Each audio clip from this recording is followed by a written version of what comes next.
Bonjour ou bonsoir. Aujourd'hui, la méditation est un peu particulière, car je vais vous raconter une histoire, quelque chose que j'ai découvert, qui me parle beaucoup.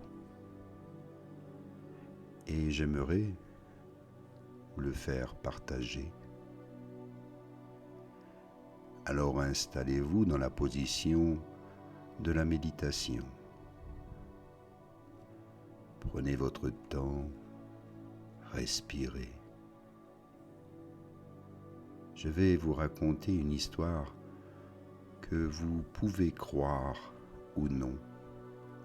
Vous pouvez aussi simplement en jouer, l'imaginer, en faire une réalité qui ne serait peut-être que la vôtre. Méditez sur ce qui suit. Prenez le temps de vous installer dans un endroit calme, un lieu de votre choix pour un moment de solitude et de silence. Respirez, soyez ancré, restez calme, laissez votre mental s'éloigner et ouvrez votre cœur. La première étape est le silence. Puis, écoutez cette histoire qui pourrait être celle de Pierre, Paul ou Jacques. Mais voilà ce que Jacques nous dit. Votre cerveau n'est pas ce que vous croyez, et vos pensées ne sont peut-être pas les vôtres. Pendant des années, on vous a dit que l'esprit était le produit du cerveau, une machine faite de chair et de neurones, enfermée dans un crâne, séparé de tout ce qui l'entoure. Que vous étiez une entité autonome, dérivant dans un univers sans vie, interprétant la réalité à travers vos 5 sens limités. Mais si toute cette histoire n'était qu'une illusion, soigneusement construite, et si la réalité n'était pas quelque chose que vous regardez, mais quelque chose que vous construisez activement. Oui, imaginez, vous n'êtes pas ce corps, vous n'êtes pas vos pensées, vous n'êtes pas la personnalité, l'ego que vous avez construit. Vous n'êtes pas votre compagnon, vos enfants, vos amis ou vos idoles, votre maison, votre voiture, vos vêtements, vos bijoux et votre argent. Rien de tout ça. Vous êtes bien plus que toutes ces choses. Vous êtes unique, une âme et une conscience reliées à tous les univers. Vous êtes peut-être insignifiant et cependant vous êtes important. Vous n'êtes rien et en même temps le tout, dans toutes les dimensions, dans tous les multivers, et bien au-delà de vos croyances. Votre cerveau n'est pas ce que vous croyez et vos pensées ne sont peut-être pas les vôtres.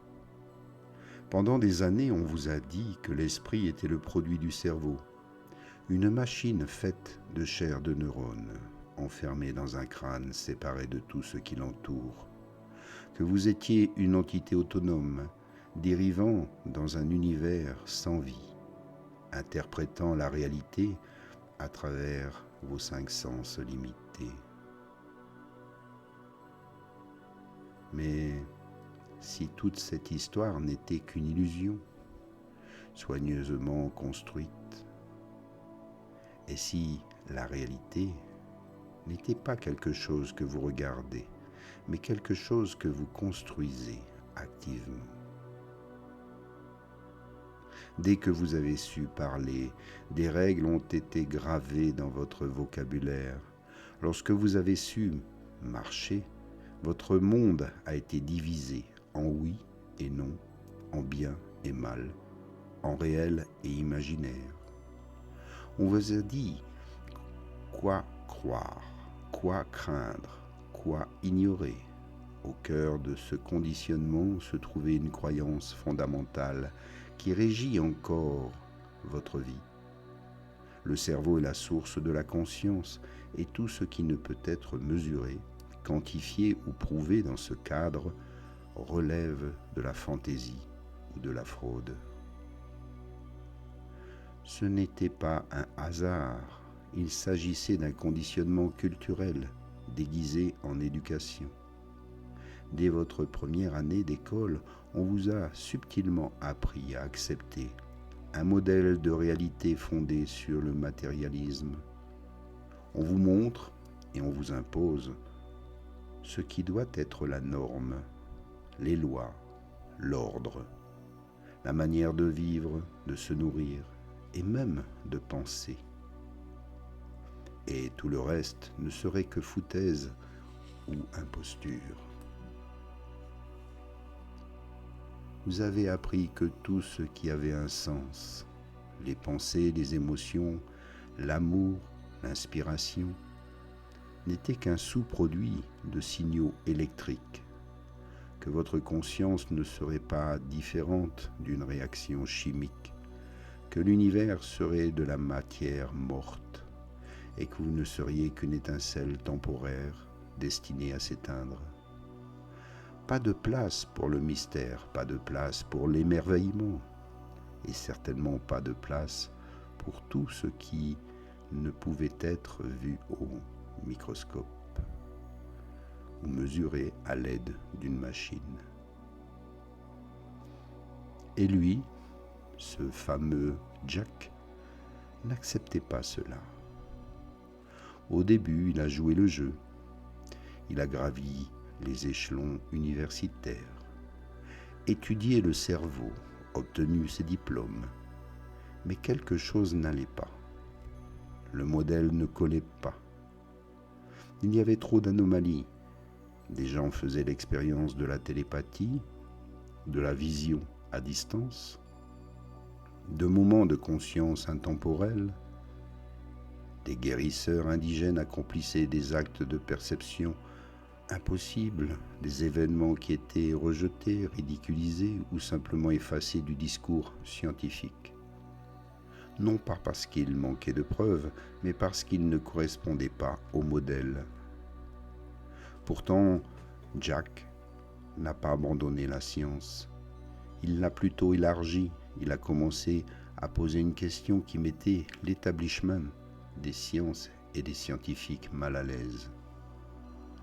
Il proposa cette hypothèse. Et si la conscience n'était pas dans le cerveau, mais autour de lui? Et si l'esprit n'était pas un produit de la biologie, mais un champ avec lequel la biologie interagit?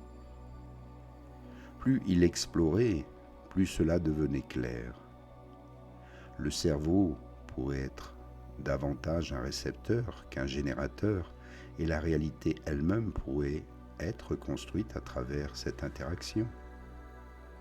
Mais de telles idées ne bouleversent pas seulement le monde universitaire, elles menacent toute la structure du contrôle. Car si votre esprit est connecté à quelque chose de plus grand, d'infini, il devient beaucoup plus difficile de vous contrôler. Si votre perception façonne littéralement la réalité, alors la peur, la manipulation et les limitations perdent leur emprise. Et si la conscience n'est pas liée au corps, alors la mort elle-même n'est plus la fin. Tout s'effondre alors. Et que reste-t-il? Cette hypothèse ou ces théories, souvent abordées sur les réseaux sociaux, sont très controversées sur le net. Cependant, ici, dans notre méditation, nous allons tenter de partager ces idées. Bien qu'elles n'existent pas dans aucun manuel scolaire, c'est pourquoi ces recherches ont été cachées dans des revues obscures, dispersés dans des documents non traduits, des manuscrits anciens, des écrits liés à Hermès, la philosophie hermétique, tels que la table d'émeraude, par exemple, l'alchimie, la philosophie quantique, ou la vie après la mort, la réincarnation, etc. Des textes hermétiques ou entièrement enterrés. Jack ne remettait pas seulement en question la science, il menaçait le discours officiel, et c'est ce discours qui fait tourner la machine. L'idée que vous êtes petit, isolé et impuissant est essentielle à un système qui tire profit de votre obéissance. Et ce fameux Jack, lui, avait une toute autre vision.